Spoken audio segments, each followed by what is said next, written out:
Hello दोस्तों, IF journal के questions अब आपसे धीरे धीरे होने लगे हैं। लास्ट क्लास हमने सिर्फ एक क्वेश्चन होमवर्क में दिया था, क्वेश्चन नंबर 2। अच्छी बात है कि लगभग सभी बच्चों ने उसे सही बनाया है, लेकिन अभी भी कुछ बच्चे होमवर्क सबमिट नहीं किए हैं, तो प्लीज़ सभी बच्चे होमवर्क जरूर सबमिट करें और जो भी डाउट हो प्लीज़ आप कॉल करके या चैट के थ्रू डिस्कस कर सकते हैं। चलिए आज थोड़ी कहानी हम लोग अब आगे बढ़ाएंगे। जैसा कि मैंने आपको बताया था कि जर्नल कैसे बनाना है, मोटे मोटे तौर पे उसका कॉन्सेप्ट कंप्लीट हो चुका है। अब सिर्फ कुछ स्पेशल ट्रांजैक्शंस होंगे जो ट्रांजैक्शन के बारे में हम जानेंगे और थोड़ी उसकी अकाउंटिंग करना सीखेंगे। आज हम लोग एक नया वर्ड लेंगे, वर्ड डिस्काउंट। कॉपी पे नोट करते चलेंगे। वर्ड डिस्काउंट, जिसे हिंदी में कहते हैं छूट। हाँ जी, नाम तो सभी ने जरूर सुना होगा इस वर्ड का। देखिए, डिस्काउंट आगे की बात करें तो डिस्काउंट लिया भी जाता है और दिया भी जाता है। बात हम बिजनेस के कंटेक्स्ट में कर रहे हैं, तो एक व्यवसाय जब माल खरीदती है तो उसके रिस्पेक्ट में डिस्काउंट उसे मिलता भी है, और जब माल बेचती है तो उसके रिस्पेक्ट में उसको डिस्काउंट देना भी होता है।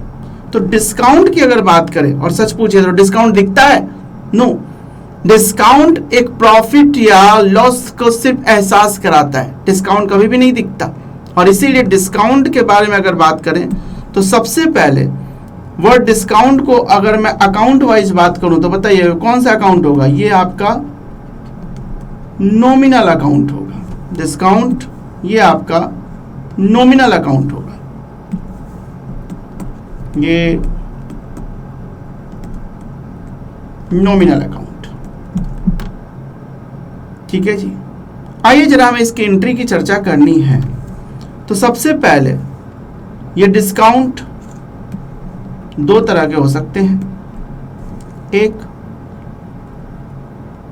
Discount allowed.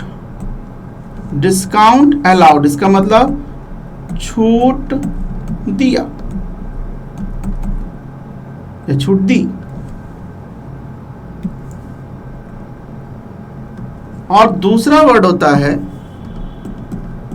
Discount received. इसका मतलब छूट मिला। ये हो गया छूट दिया, ये हो गया छूट मिला। अकाउंट नॉमिनल है, इसमें कोई संदेह नहीं है, क्योंकि डिस्काउंट हमने नॉमिनल अकाउंट का बताया ही था कि जो सिर्फ लाभ या हानि का, खर्चे का एहसास कराता है, इनकम का एहसास कराता है, उसको देखा नहीं जा सकता, इसलिए नाम मात्र का नॉमिनल अकाउंट है। तो छूट भी दिखता नहीं है, इसलिए है ये नॉमिनल अकाउंट। अब बताइए, अगर आप छूट देते हैं, छूट दिया, तो बताइए ये आपको फायदा हुआ या नुकसान?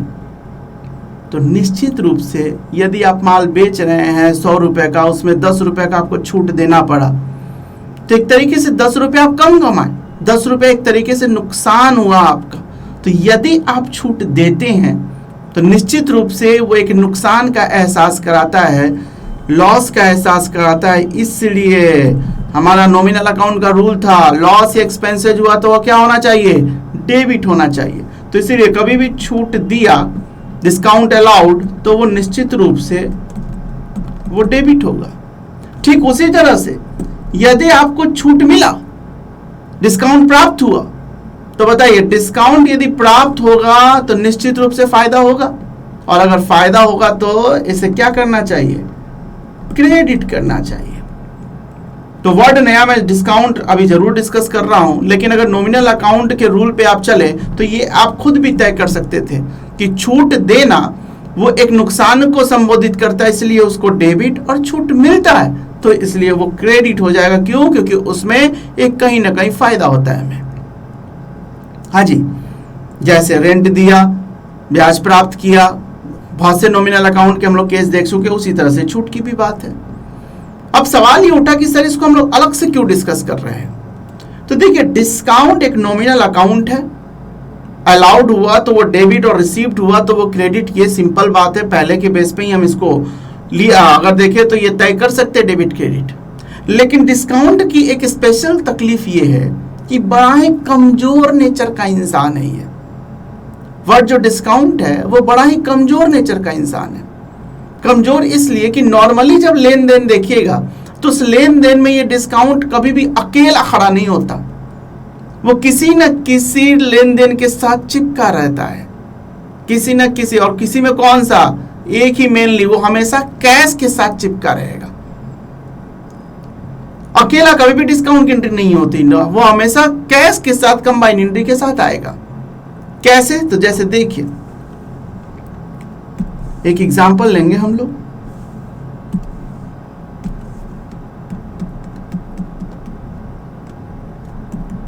एग्जाम्पल 1 देखिए, राम से नगद प्राप्त किया 4,500 रुपया,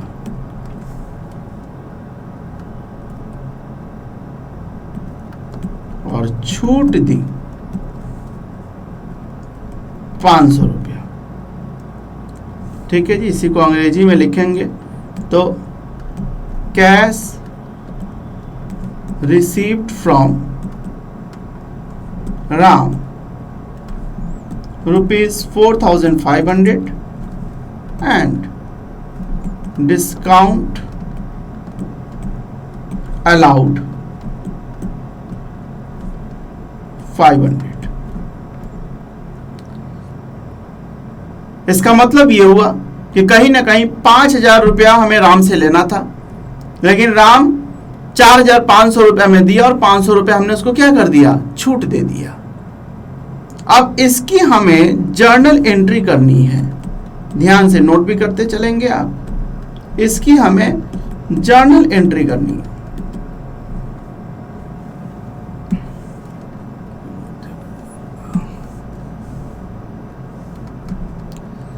अब सबसे पहले ये वर्ड डिस्काउंट अलाउड को भूल जाइए। Cash receipt from Ram, Ram से नगद प्राप्त किया, उसकी एंट्री क्या बनाएंगे आप?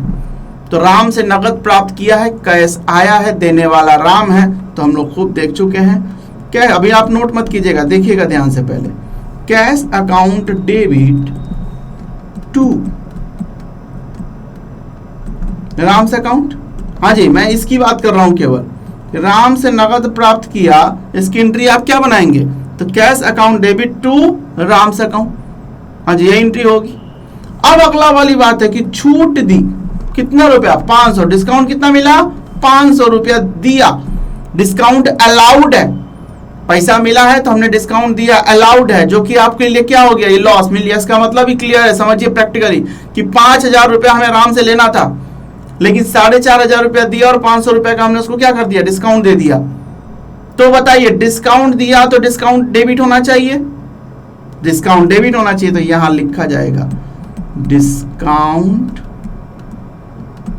अलाउड, चूंकि रिसीव्ड और अलाउड अलग अलग होता है इसलिए डिस्काउंट अलाउड अकाउंट डेबिट। फिर देखिए ध्यान से, मैंने क्या पहले किया, cash account debit to Ram account, normal आपका कैश रिसीव फ्रॉम राम की एंट्री है, और डिस्काउंट डेबिट होता है, अलाउड हुआ है तो डिस्काउंट अलाउड अकाउंट डेबिट कर दिया, बस। तो इस तरह से हम डिस्काउंट की, डिस्काउंट कभी भी अकेला एंट्री, नॉर्मली अकेला होता है डिस्काउंट टू राम, लेकिन वो अकेला एंट्री नहीं होगा, वो हमेशा किसके साथ एंट्री होगा, कैश के साथ। तो ध्यान से देखिए, cash account debit, discount allowed account debit to Ram से अकाउंट। अब आप इसको नोट कर सकते हैं। अमाउंट वाइज देखिए, बताओ कैश मिला कितना, तो 4,500 रुपया, तो 4,500 कैश अकाउंट के आगे लिखिए। डिस्काउंट कितना देना हुआ, तो 500 रुपया, और इसका मतलब राम अकाउंट में क्रेडिट, डेबिट क्रेडिट हमेशा बराबर होना चाहिए, तो दोनों को जोड़कर राम से अकाउंट में लिखेंगे हम 5,000 being cash received from Ram and discount allowed, बस।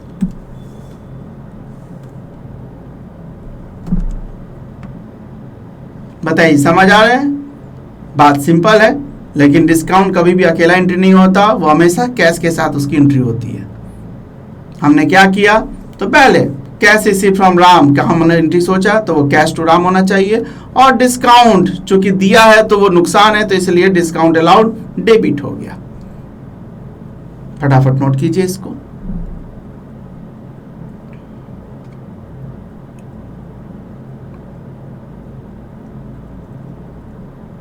हो गई नोटिंग। चलिए एक और एग्जांपल लेते हैं। Example number 2। अब देखिए, सोहन को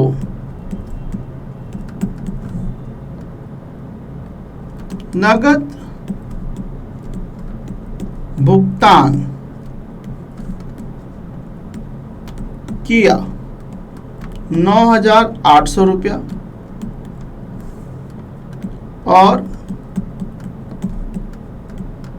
छूट प्राप्त की 200 रुपया। इसका मतलब देखिए, पेमेंट करेंगे उस समय हमने छूट मांगा, डिस्काउंट मिला है आपको, तो यहां पे हम इसको अंग्रेजी में लिख सकते हैं, कैश पेड टू सोहन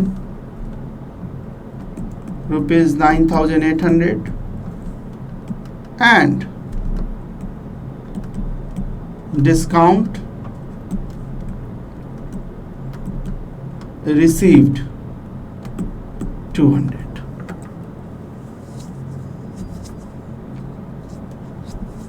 ठीक है जी। अब आइए हमें इसका जर्नल एंट्री करना है। चलिए इसका journal entry,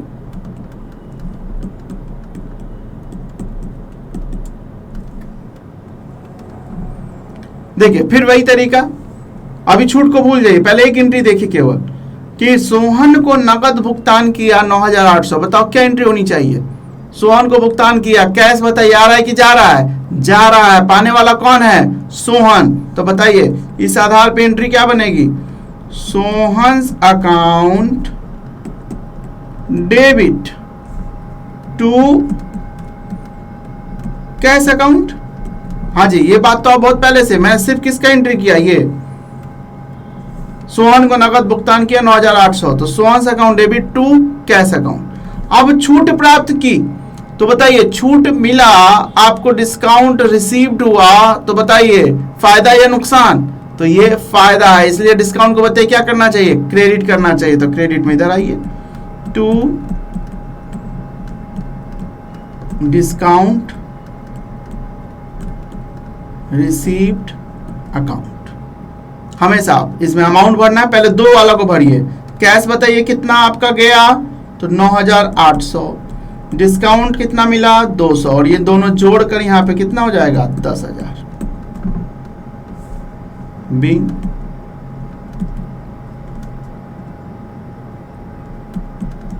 paid to Sohan and discount received.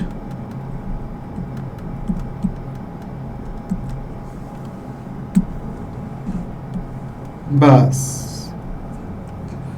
तो ये थी कहानी हमारी डिस्काउंट की। कहानी देखिए फिर से ध्यान से,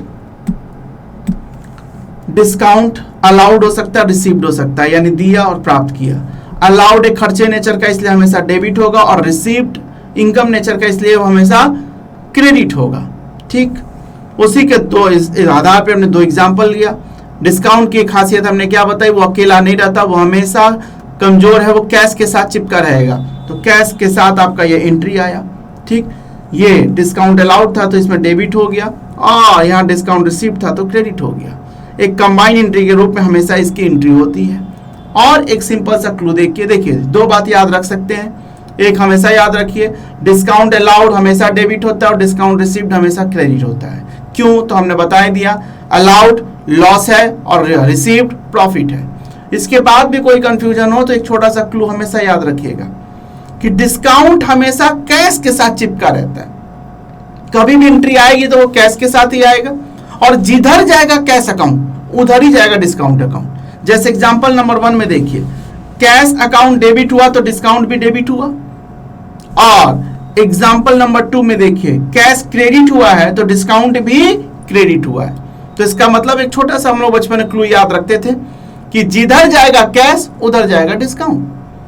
अगर कैश डेबिट तो डिस्काउंट भी डेबिट, और अगर कैश क्रेडिट तो डिस्काउंट भी क्रेडिट। इसलिए हमेशा याद रखिए, डिस्काउंट कैश के साथ चिपका रहता है, डिस्काउंट कैश के साथ चिपका रहता है। बताइए, कर सकते हैं इसके डिस्काउंट की एंट्री? एक और एग्जांपल हम लोग करेंगे, देखिए एग्जांपल 3।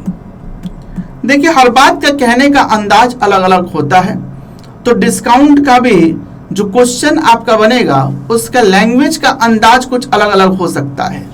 जैसे एक ध्यान दीजिएगा, यहां पे इसमें मैं 2 एंट्री लूंगा। पहला,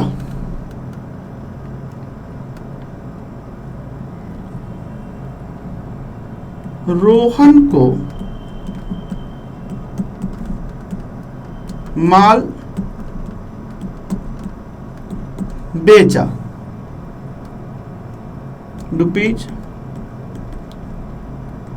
5,000, 5,000 का माल बेचा है।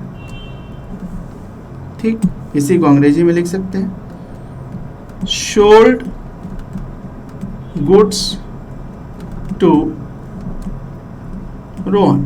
देखिए, इंग्लिश इसलिए लिखता हूं हिंदी मीडियम वाले भी, क्योंकि आप देख रहे हैं अकाउंटिंग हम लोग को इंग्लिश में ही करनी है, चाहे वो हिंदी मीडियम हो या इंग्लिश मीडियम।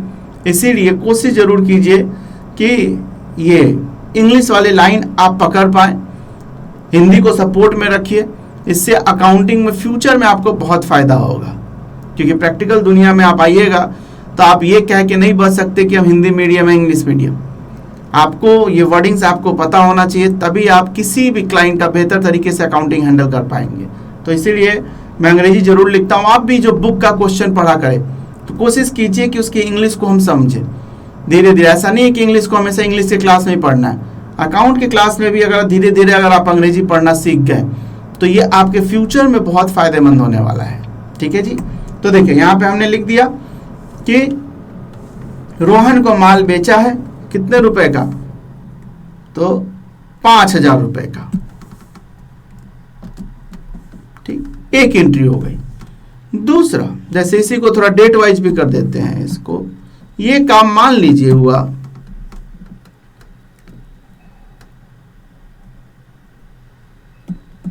15 जून 2021 को, और 20 जून 2021 को, ध्यान से अब मेरे लैंग्वेज पे ध्यान दीजिएगा,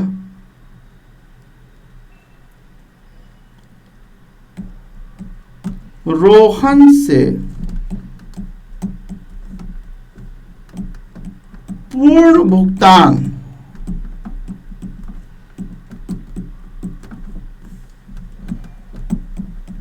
प्राप्त हुआ 4,700 रुपया cash received from Rohan with full settlement। Full settlement को हिंदी में क्या बोला जाता है? पूर्ण भुगतान। तो देखिए, एक वर्ड पे हम फोकस कर रहे हैं, पूर्ण भुगतान, उसी को अंग्रेजी में क्या बोलते हैं? Full settlement. कितना रुपया में? 4,700 में। नोट कीजिए पहले इस क्वेश्चन को। हमने इस बार 2 एंट्री आपकी बनाई है। एक, रोहन को माल बेचा कितने का? 5,000, और उसी की सिक्वल में हमने बात किया है कि रोहन से पूर्ण भुगतान प्राप्त हुआ 4,700 रुपया। अब इसी में देखिए, एक दूसरे से ये लिंक है। रोहन को आपने माल बेचा है 5,000 रुपया, तो हमें लेना कितना था उससे? तो लेना हमें 5,000 रुपया था, चूंकि माल 5,000 का बेचा है। लेकिन यहां अगला एंट्री ये कह रहा है कि हमने उससे प्राप्त किया 4,700, और वो भी पूर्ण भुगतान के रूप में, फुल सेटलमेंट। इसका मतलब ये, अगर मैं सीधा लिखता कि 4,700 प्राप्त हुआ तो इसका मतलब ये होगा कि 300 रुपये और बाद में देगा वो, लेकिन यहां पे कह दिया नहीं, पूर्ण भुगतान हो गया। तो पूर्ण भुगतान हो गया तो कहीं ना कहीं 300 रुपए का डिस्काउंट का इंडिकेशन दे रहा है या नहीं दे रहा क्वेश्चन, कि लेना था। यहां पे पहला कह रहा कि माल बेचा है 5,000 का, तो इसका मतलब 5,000 रुपये मिलना था आपको, लेकिन आगे कह दिया कि नहीं, 4,700 रुपया हो गया पूर्ण भुगतान। तो जैसे पूर्ण भुगतान हुआ तो बताइए, हमें कंपेयर करना होगा कि लेना कितना था। अच्छा, भुगतान हो गया 4,300 रुपया, इसका मतलब 300 का डिस्काउंट हुआ। तो डिस्काउंट की लैंग्वेज का तरीका ये भी होता है। तो एक बात हमेशा याद रखिए, जहां देखो पूर्ण भुगतान वहीं हो जाओ सावधान। इसका मतलब समझ जाइएगा कि वहां पे डिस्काउंट की एंट्री छुपी हुई है। बताइए, कर सकते हैं ये? तो चलिए आइए इसका जर्नल एंट्री हम करके देखें। चलिए यहां पे हम अब जर्नल एंट्री करेंगे। जर्नल एंट्री, तो हमारे पास 2 एंट्री है। लीजिए जी, हम पूरा फॉर्मेट ही बना देते हैं। ये ऐसे लाइन खींचा, डेट, पर्टिकुलर, LF और अमाउंट का 2 कॉलम।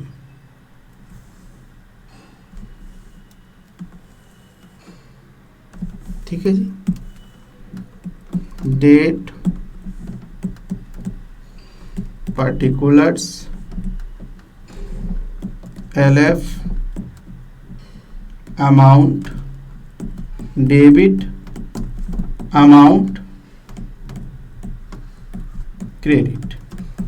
ठीक है जी, ये रुपीज, ये रुपीज। आइए बताइए क्या एंट्री थी। तो पहला, 15 जून 2021 को रोहन को माल बेचा। बताइए, रोहन को माल बेचा, नगद होगा या उधार? निश्चित रूप से उधार। पार्टी का नाम दिया है, स्पष्ट नहीं है ट्रांजैक्शन। पीछे की बातों को भूलना नहीं है, उसको साथ में लेके चलना, तभी क्वेश्चन बनेगा आपका। तो इसलिए यहां पे बताइए, रोहन टू सेल्स अकाउंट हो जाएगा। तो लीजिए जी, 2021 June 15, Rohan account debit to sales account. कितना रुपया? तो 5,000 और 5,000 being sold goods to Rohan.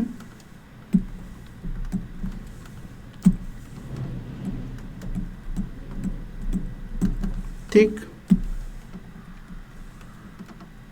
एक बात हो गई। अब इसके बाद देखिए, ये एंट्री हमने कर दिया, ये हो गया एंट्री। अब दूसरा एंट्री करना है। रोहन से पूर्ण भुगतान प्राप्त हुआ 4,700, cash receive from Rohan with full settlement. तो देखिए, ये कहीं ना कहीं 15 जून से लिंक है। जैसे ही पूर्ण भुगतान होगा तो आप पीछे के लेन देन में ढूंढिएगा कि अच्छा रोहन से लेना कितना था। तो हमने देखा कि रोहन से लेना है 5,000, लेकिन मिला कितना? सिर्फ 4,700। तो इसका मतलब निश्चित रूप से 300 रुपया क्या हो जाएगा? डिस्काउंट हो जाएगा। ये छुपा हुआ, कहीं नहीं छूट वर्ड यूज किया है लेन देन में, लेकिन आपको तय करना अच्छा पीछे के ट्रांजेक्शन में। जहां पूर्ण भुगतान देखिएगा सवाल में, तो पीछे के लेन में देखिएगा कि उससे लेना कितना है या देना कितना है, जैसा भी क्वेश्चन हो सकता है। और उसी के आधार पर आपने क्या करना है, ये तय करना है कि डिस्काउंट वगैरह इसमें छुपा हुआ है। तो 300 का डिस्काउंट छुपा हुआ है। बताइए, ये 300 रुपए डिस्काउंट अलाउड है या रिसीव्ड है? तो कहीं ना कहीं ये डिस्काउंट अलाउड है। तो आइए उसी आधार पर आइए एंट्री करें हम लोग। जून 20 का कैश मिला है, कैश अकाउंट डेबिट। हमने कहा कैश के साथ ही डिस्काउंट चिपक जाएगा। Discount allowed account debit to, बताइए कौन है? रोहन। तो to Rohan's account.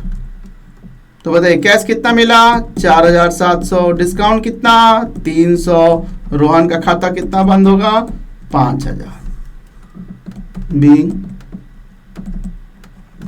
Cash received from Rohan with full settlement.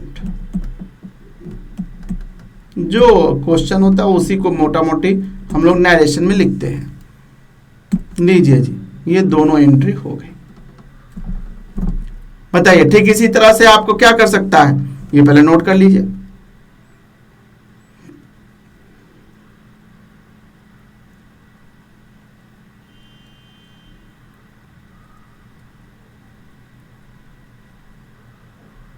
हो गया। तो देखिए ठीक इसी तरह से हम चाहें तो एक इसी एग्जाम्पल को अब खरीदा वाला में हम लोग चेंज कर सकते हैं। जैसे आइए मैं, आप लोग नया एग्जाम्पल नोट कीजिएगा, मैं इसी को थोड़ा चेंज कर रहा हूं।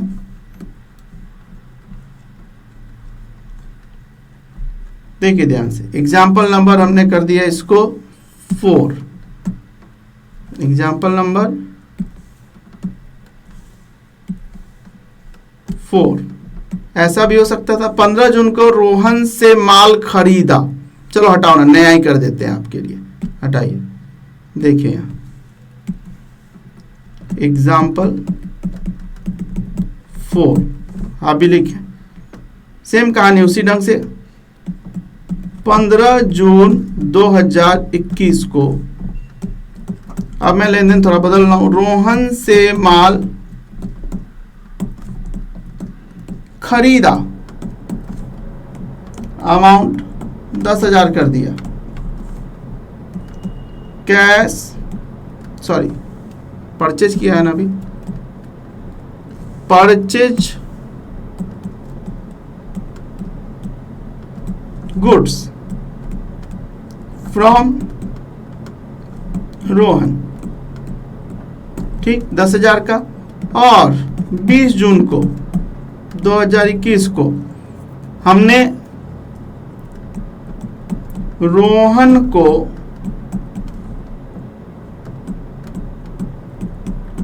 पूर्ण भुगतान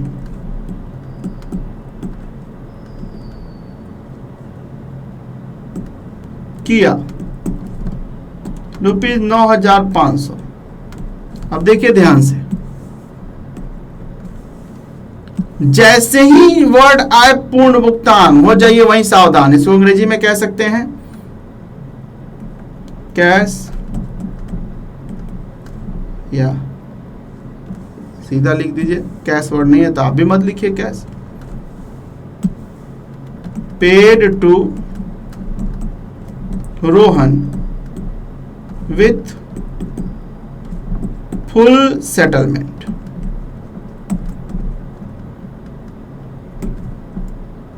ठीक है जी, 9,500।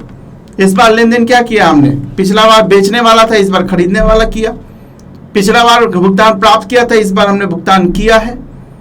यहां भी आ गया है आपका वर्ड फुल सेटलमेंट। बात वही है, फुल सेटलमेंट जैसे ही होगा, पूर्ण भुगतान जैसे ही होगा, तो आप समझ जाइएगा कहीं ना कहीं डिस्काउंट छुपा हो सकता है। आपको पीछे का ट्रांजेक्शन, जैसे ये पीछे वाला इसमें एक है, सवाल में तो 4, 5, 10 होता है, तो उसमें ढूंढना पड़ेगा पीछे कि रोहन से क्या लेन देन हुआ है। तो हम ढूंढते ढूंढते गए, अच्छा रोहन से माल खरीदा है, कितने का 10,000 का, और भुगतान पूर्ण के रूप में कितना दिया 9,500। इसका मतलब बताइए क्या हो गया, 500 रुपया डिस्काउंट हो गया। और ये डिस्काउंट कैसा होगा, ये डिस्काउंट रिसीव्ड होगा, क्योंकि ये डिस्काउंट आपको मिला है। ठीक है जी, तो इस बेस पे बताइए क्या एंट्री होगी। क्वेश्चन नोट कर लिया, कर लीजिए जल्दी।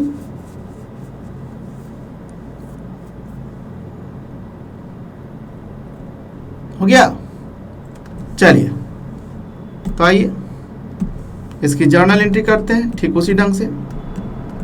जर्नल एंट्रीज, चलिए फॉर्मेट बना लेते हैं।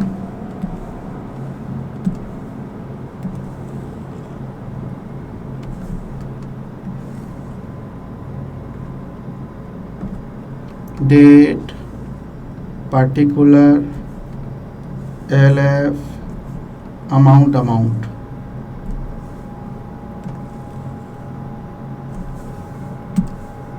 Date particulars LF amount debit amount credit rupees. ठीक है जी, आइए फटाफट बताइए। पहला क्या था, रोहन से माल खरीदा, परचेज किया रोहन से माल, तो एंट्री क्या होगी, purchase account debit to Rohan account. ठीक है, तारीख 2021 जून 15, अमाउंट कितना 10,000, तो यहाँ 10,000 लिख दीजिए। ठीक, थोड़ा narration, being purchase from Rohan. ठीक है जी, अब ये एक एंट्री हो गई। अगला देखिए, इसी से लिंक है हुए, रोहन को पूर्ण भुगतान 9,500 किया, 500 का इसका मतलब डिस्काउंट। तो आइए जून 20 को, अब देखिए डिस्काउंट वर्ड लिखता कहीं नहीं है, लेकिन डिस्काउंट का एंट्री छुपा हुआ है, इसीलिए थोड़ा ध्यान से आप लोग देखेंगे। इस तरह से कि भी डिस्काउंट हो सकता है। तो यहाँ पे कैश पे करना पड़ा, प्राप्त करने वाला रोहन है, तो एंट्री बदलेगा, Rohan's account debit to cash account, और जिधर कैश है उधर ही डिस्काउंट जाएगा, to discount received account, be cash paid to Rohan with full settlement।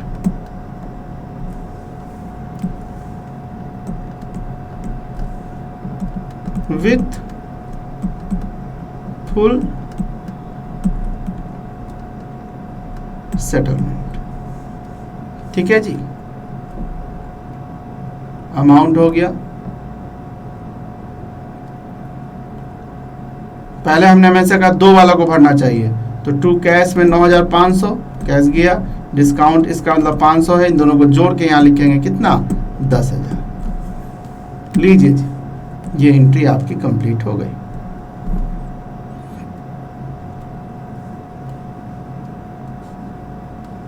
बताइए, तो ये पूरी कहानी आज हमने केवल डिस्काउंट पे लगाई। तो बताओ डिस्काउंट समझ आ रहा है, उसकी एंट्री कैसे करनी है, क्लियर है? तो देखिए शुरुआती दौर है, हम बहुत थोड़ा थोड़ा करके अभी अपने सीखेंगे। जैसे जैसे आपका अनुभव बढ़ता जाएगा वैसे वैसे हम लोग थोड़े ट्रांजैक्शंस को और ज्यादा करेंगे। तो आज मैं होमवर्क में सिर्फ अब एक क्वेश्चन दे रहा हूं, केवल आज डिस्काउंट को अच्छे से घर पे रिवाइज कीजिएगा, समझिए और सिर्फ एक क्वेश्चन करिएगा और ध्यान से करिएगा, उसमें डिस्काउंट छुपा होगा कहीं ना कहीं। होमवर्क लिखिए, होमवर्क सिर्फ क्वेश्चन देना हूं 3 और कुछ नहीं, एक क्वेश्चन नंबर सिर्फ 3 करना है। ठीक है जी, लास्ट क्वेश्चन नंबर 2 किया था आप लोगों ने, आज होमवर्क में सिर्फ क्वेश्चन नंबर 3 कीजिएगा। ठीक, इतना करके आएगा। नेक्स्ट क्लास में एक और इंपॉर्टेंट टॉपिक हम लोग कंपाउंड एंट्री की चर्चा करेंगे। लेकिन चलिए आज हम लोग यही रुकते हैं, आज के लिए इतना ही, धन्यवाद।